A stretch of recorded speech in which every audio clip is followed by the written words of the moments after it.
코를 잡는 대신 원룸 문을 두드리는 기사들이 있다고 합니다. 이 뉴스가 뭘 알려주는 겁니까? 구독사하고 돌연사하고 위험에 노출된 1인 가구들이 늘어나고 있다는 이야기입니다. 물론 여기 이 대리기사분들은 자기들끼리 자신들의 생존을 유지하기 위해서 저런 궁여지책들을 하고 있는 거죠. 씁쓸한 얘기입니다. 연락이 두절된 동료를 직접 찾아가고 기금을 모금한다라고 하는데요. 살아가기 위한 하나의 모습들이고 또 우리들 이웃을 지키려는 발부둥이다라는 생각이 듭니다. 씁쓸하죠. 안타깝기도 하고 마음이 많이 안 좋습니다.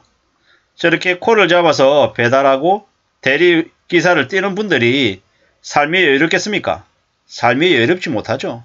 많이 어려울 겁니다. 그들은 좁고 가파른 언덕길을 허걱거리면서 올라가죠.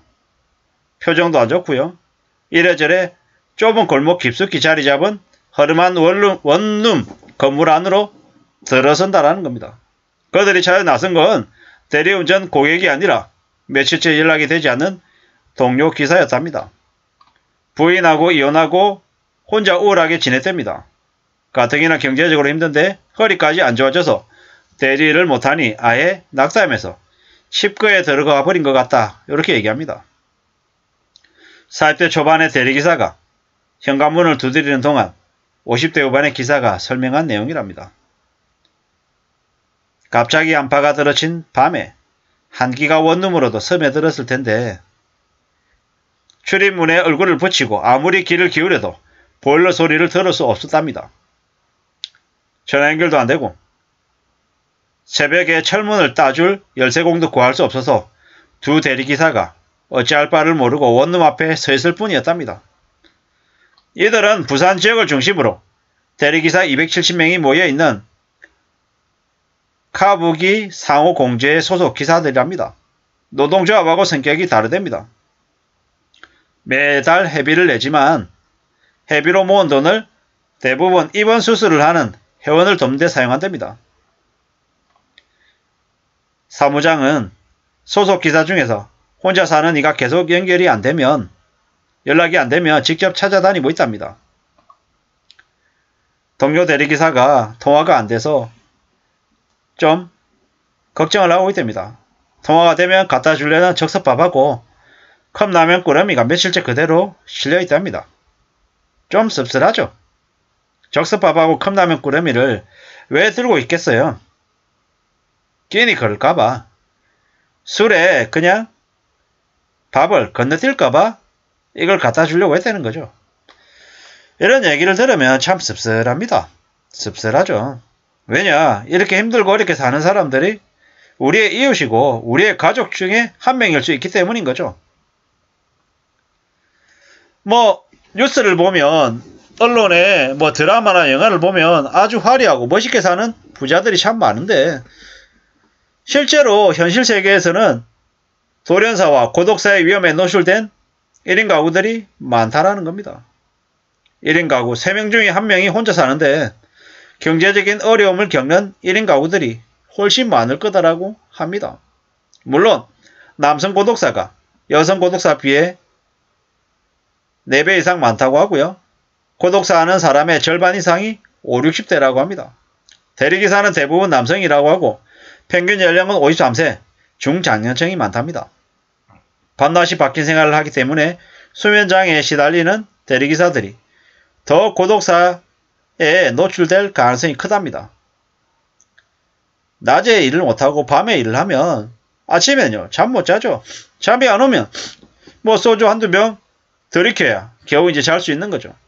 몽롱하고 낮에 제대로 생활 못하고 밤에 또 잠을 제대로 못 잤기 때문에 밤에 또 생활하면 또 멍하게 움직이고 조금만 딴짓 하다 보면은 어디 부딪히기 쉽고 몸이 이제 계속 망가지는 거죠. 그렇게 살면서 삶을 안정적으로 평온하게 지낼 수 있냐요? 그렇게 못하죠. 누군가는 가족을 위해서 생활비를 마련하기 위해서 저렇게 힘들게 살 텐데 그러한 사람들이 점점 더 많아진다라는 거죠. 씁쓸합니다. 저 대리기사분들 건강검진 독려도 해야 되고 그들이 좀 제대로 된 식사를 할 수 있게끔 좀 관심을 가져야 되는 게 우리 지역사회인 것 같은데 안 쉽죠. 참 씁쓸합니다. 대리운전 해가지고 돈을 많이 벌고 있다고 자랑하는 사람도 가끔씩 있답니다. 건강을 담보로 해서 일을 하고 계신 분들인 거죠. 야간에 장시간 일을 하면 심장에도 안 좋고요. 수면장애도 있고 정신적인 문제도 생기고 그냥 몸이 안 좋아질 수밖에 없는 거죠. 만성적인 수면 부족, 스트레스에 시달리고 있는 사람들이 많다라는 거죠. 씁쓸합니다. 갑자기 뇌출혈로 쓰러지는 사람도 있고요. 뭐 후유증 때문에, 뭐 질병 때문에 많이 이제 어려워하죠. 갑작스런 돌연사로 세상을 떠나면 그와 관련된 일을 하는 사람들의 마음이 얼마나 착잡하겠습니까? 다음은 내가 될 수도 있겠다. 이런 생각을 안 하겠냐라는 거죠. 이렇게 궁지로 내몰려 있는 사람들이 많은 것 같습니다. 이분들이라고 밤새서 대리운전 하고 싶어서 하겠냐라는 거죠. 생활을 하기 위해서 생계비를 벌기 위해서 어쩔 수 없이 하는 분들이 많을 겁니다. 누가 그들을 저렇게 내몰았나? 현실이 왜 이렇게 힘들고 척박하나? 이런 생각들을 많이 하게 됩니다. 어쩌면 이러한 뉴스가 진짜 우리의 현실을 내보여주는 진짜 뉴스가 아닌가? 물론 마음은 안 좋습니다. 마음이 아픕니다. 저런 분들이 생각보다 많다라는 거. 그리고 그분들이 고독사하고 돌연사하고 건강에 문제가 생겨서 세상을 떠난다라는 이야기. 남 얘기가 아닌 우리 얘기가 되고 또 제 얘기가 될 수 있기 때문에 마음이 착잡하죠. 왜 저렇게 살아야 될까? 꼭 저렇게밖에 살 수 없었을까? 누가 저렇게 만들었을까?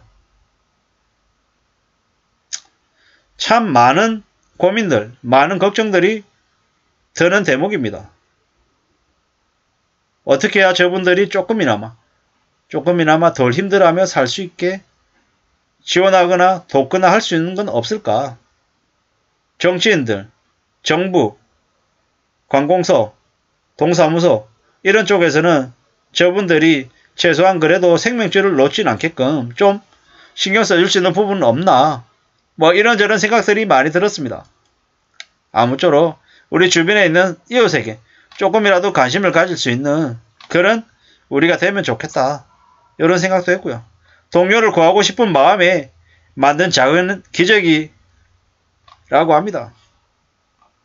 참 씁쓸하죠. 긴급 고품과 명절 선물을 전달할 이분들의 이 훈훈한 모습들, 정말 그래도 남을 위하는 그런 마음들이 우리 모두에게도 좀 잘 전달되고 우리 사회를 살아가는 이 경제적인 약자들, 힘들게 노동하시는 분들에게 어떤 식으로든 관심과 애정 어린 지원이 필요하지 않을까라는 생각을 해봤습니다. 아무쪼록 참고가 되시면 좋겠습니다. 감사합니다.